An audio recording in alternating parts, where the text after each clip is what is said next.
আসসালামু আলাইকুম, আমি সানজিদা আলম, সিলেট এমএজি উসমানী মেডিকেল কলেজে চতুর্থ বর্ষে।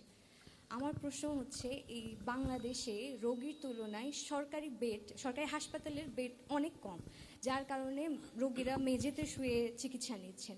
আপনার ধারণা আছে মোটামুটি এভারেজে কত মানুষ হসপিটালে বারান্দায় থাকে? অনেক, কিন্তু নর্মালি হচ্ছে একটা কিছুদিন আগে পত্রিকায় একটা সংখ্যা বের হয়েছিল, সব সারা বাংলাদেশে অন এন এভারেজ একটা সংখ্যা বের হয়েছিল, সেটা জানা নেই। 40 লক্ষ। 40 লক্ষ, আচ্ছা। তো অনেক সময় হয় কি, বিশেষায়িত চিকিৎসার জন্য ওনারা আর্থিক অভাবের কারণে ওটা থেকেও বঞ্চিত হচ্ছেন। এখন যদি সরকারি হাসপাতালগুলো পাবলিক প্রাইভেট পার্টনারশিপের দিকে আগায়, সেই কর্মসূচিটা বাস্তবায়ন হলে বা সেটা বাস্তবায়ন হলে কতটুকু ইফেক্টিভ হবে, প্লাস হচ্ছে বেসরকারি হাসপাতালগুলো আমাদেরকে কিভাবে সেদিক দিয়ে সেই ভূমিকা রাখবে কিভাবে? আচ্ছা, ধন্যবাদ আপনার প্রশ্নের জন্য। আপনার প্রশ্নটা আমি ডাইরেক্টলি আনসার করবো না, একটু লম্বা করে আমি আনসার করবো, এটার সাথে একটা বিষয় রিলেটেড। বসেন আপনি। দেখুন, আমাদের দেশের সবকিছু হিসাবে যদি আমরা কম্পেয়ার করি, আমাদের জনসংখ্যা 20 কোটির কম না, যে যত কথাই বলুক। আমি 2000 এই দেশ থেকে চলে যাবার আগে পর্যন্ত আমি দেশের আনাচে কানাচে ঘুরতাম, মানুষের সাথে কথা বলতাম। আমি দেখেছি, আমার ধারণা গত মোটামুটি 20 বছরের হিসাব যদি করি, কোনোভাবে 20 কোটির কম নাই দেশের মানুষ। এখন আপনি ধরেন আমাদের ওসমানী মেডিকেল কলেজ, আপনি তো ওখানকার স্টুডেন্ট। জি, আমরা যদি দেখি ওসমানী মেডিকেল কলেজে, এক্সাক্ট হিসাবটা আমার ধারণা নেই, তবে উদাহরণস্বরূপ বলছি। ধরেন আপনার ওসমানী মেডিকেল কলেজে প্রতিদিন হসপিটাল কর্তৃপক্ষ সে 1000 মানুষকে ট্রিটমেন্ট দিতে পারে। গভর্নমেন্ট থেকে তাদেরকে যেই ওষুধপত্র দেওয়া হয়, যে সার্জিক্যাল ইকুইপমেন্ট দেওয়া হয়, যে ব্যান্ডেজ বা যে সিরিঞ্জ, যেই মেডিসিন যাই দেওয়া হয় না কেন, 1000 লোককে সে ম্যানেজ করতে পারবে। কিন্তু আপনি যদি সকালে দেখেন, যেহেতু আপনি ওখানে কাজ করেন, নিশ্চয়ই আপনার এক্সপিরিয়েন্স আছে, আপনার না হলে ওখানে 2000 লোকের কিউ হচ্ছে প্রতিদিন। 2000 লোকের কিউ হচ্ছে। এখন যতই আপনি তাকে 24 ঘন্টা আপনি ট্রিটমেন্ট দেন না কেন, আপনি 1000 উপরে তো যেতে পারছেন না, আপনার ক্যাপাসিটি ওরকম। এখন তার মানে কি, মানুষ অসুস্থ হচ্ছে, আসছে, কিন্তু প্রপার চিকিৎসা সুবিধা পাচ্ছে না। এখানেই আমরা প্রাইভেট এবং পাবলিক পার্টনারশিপটা নিয়ে আসছি। প্রাইভেট পাবলিক পার্টনারশিপটা কি? প্রাইভেট পাবলিক পার্টনারশিপটা হচ্ছে, ধরেন ওসমানী মেডিকেল কলেজে একজন মানুষ আসলো, আপনার ধরেন কিডনি ডায়ালিসিস করবে।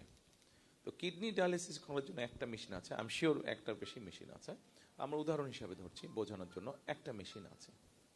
এখন এই একটা মেশিন পুরো মাসে হয়তো 100 জন লোককে ডায়ালিসিস করতে পারে, কিন্তু দেখা যাচ্ছে যে ওখানে ডায়ালিসিস করার জন্য যে কিউটা হচ্ছে, সেখানে 200 জন মানুষ হচ্ছে।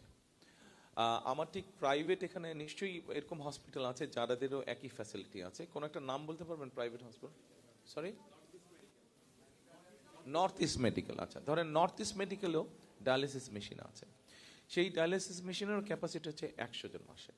তো আমরা যেটা চিন্তা করছি, আমাদের যেটা পরিকল্পনা আছে, সেটা হচ্ছে আমরা Osmani medical north east medical কলেজের সাথে আমরা কথা বলবো, তাদেরকে বলবো, দেখো তোমাদের একটা মেশিন আছে, কিন্তু তোমাদের যেহেতু প্রাইভেট হসপিটাল, তোমাদের খরচ যেহেতু তোমরা বেশি নাও, স্বাভাবিকভাবেই তোমরা হয়তো, ওরা হয়তো সে মাসে 30 জন রোগী পায়, তার মানে 70টা খালি থাকছে তাদের। আর আমাদের ওসমানী মেডিকেল কলেজ, সেখানে 100 জন বেশি আছে, 100 জনের থেকে 200 জন আছে। আমরা ওদের সাথে কথা বলে, ওদের সাথে আলোচনা করে আমরা ওদেরকে কি পরিমাণ পেমেন্ট করব, কারণ একটা তো হিসাবের একটা জানাই থাকে যে কি পরিমাণ খরচ হতে পারে ডায়ালিসিস করতে গেলে, একটা ধারণা। তাদেরকে মিনিমাম তাদের একটা প্রফিট ধরে আমরা বলবো যে তুমি কেবিনে রাখবা পেশেন্টকে। কেউ যদি ওয়ার্ডে থাকতে চায়, সেটার খরচ সে নিজে দিবে, বাট কেবিন পর্যন্ত সরকার বহন করবে। তখন আমরা ওই যে 70 জন, ওখানে যে 100 জন আছে, 100 জন থেকে আমরা সরিয়ে নিয়ে এসে এদেরকে নর্থ ইস্ট মেডিকেল কলেজে তাদেরকে আমরা দিব। এটাই হচ্ছে বেসিক্যালি বেসিক থিওরি, যেটা আমাদের বেসিক পরিকল্পনা, যে প্রাইভেট পার্টনারশিপ। অর্থাৎ কারণটা এই জন্য, আপনি দেখেন, আপনি যদি এখানে এখন ওসমানী মেডিকেল কলেজের যদি সেকেন্ড শাখা আপনি খুলতে যান, আপনাকে আজকে প্ল্যান করতে হবে, জমি অধিগ্রহণ করতে হবে, বাজেট স্যাংশন করতে হবে, মেশিন আসবে, কন্ট্রাক্টর হবে, টেন্ডার হবে। একটা রাজনৈতিক সরকারের মেয়াদ সাধারণত 5 বছর। By the time you finish the hospital, তার কাজ যখন শেষ হয়ে যাবে, রুগী যখন সেবা পাবে, ততক্ষণ একটা সরকারের মেয়াদ শেষ, রুগী হতে সেবা পাবে। কিন্তু মূল বিষয়টা এখানে না, সরকারের মেয়াদ শেষ এটা মূল বিষয় না। মূল বিষয়টা হচ্ছে আপনার সেই ডায়ালিসিসের রোগী 5 বছর পর্যন্ত কি ওয়েট করা সম্ভব? তার পক্ষে সম্ভব না, ও বেচারা তো মারাই যাবে, মানুষের তো মরেই যাবে। সো সেই জন্যই আমরা প্রাইভেট পাবলিক পার্টনারশিপটা করতে এসেছি। এটার পলিসিগুলো ঠিক করে সব কিছু ঠিক দ্রুত ঠিক করে ফেলতে পারলে 3 থেকে 6 মাসের মধ্যে আমরা এই সার্ভিসটা আস্তে আস্তে আস্তে আস্তে মানুষের কাছে পৌঁছে দিতে পারবো। এই ক্ষেত্রে আমরা যেটা সিদ্ধান্ত, মোটামুটি পরিকল্পনা আছে, সব রোগের ক্ষেত্রে বিষয়টা হবে না। যেগুলো নর্মাল রোগ সেগুলো করতে হবে না। এটা হতে পারে কিডনি রোগের ক্ষেত্রে, এটা হতে পারে কার্ডিয়াক পেশেন্টের ক্ষেত্রে, এটা হতে পারে ক্যান্সার পেশেন্টের ক্ষেত্রে। এরকম যেগুলা সিরিয়াস টাইপের অসুখ বিসুখ, সেগুলোর ক্ষেত্রে আমরা প্রাইভেট পাবলিক পার্টনারশিপটা এরকম একটা পলিসি আমরা তৈরি করতে যাচ্ছি। এখানে আমরা আরেকটি আপনাদের সাথে অ্যাড করি। আপনি দেখেন, আপনি করলেন তারপরে প্রাইভেট পার্টনারশিপ, পাবলিক পার্টনারশিপ, তারপরেও কিন্তু আপনার মূল লক্ষ্য কি? মানুষকে তো সুস্থ রাখা। মূল লক্ষ্যটা হচ্ছে মানুষকে সুস্থ রাখা। সেই জন্য আমরা আরেকটি পরিকল্পনা করেছি। আমি জানি না আপনাদের সাথে একটি শব্দের পরিচয় আছে কি, পল্লী চিকিৎসক।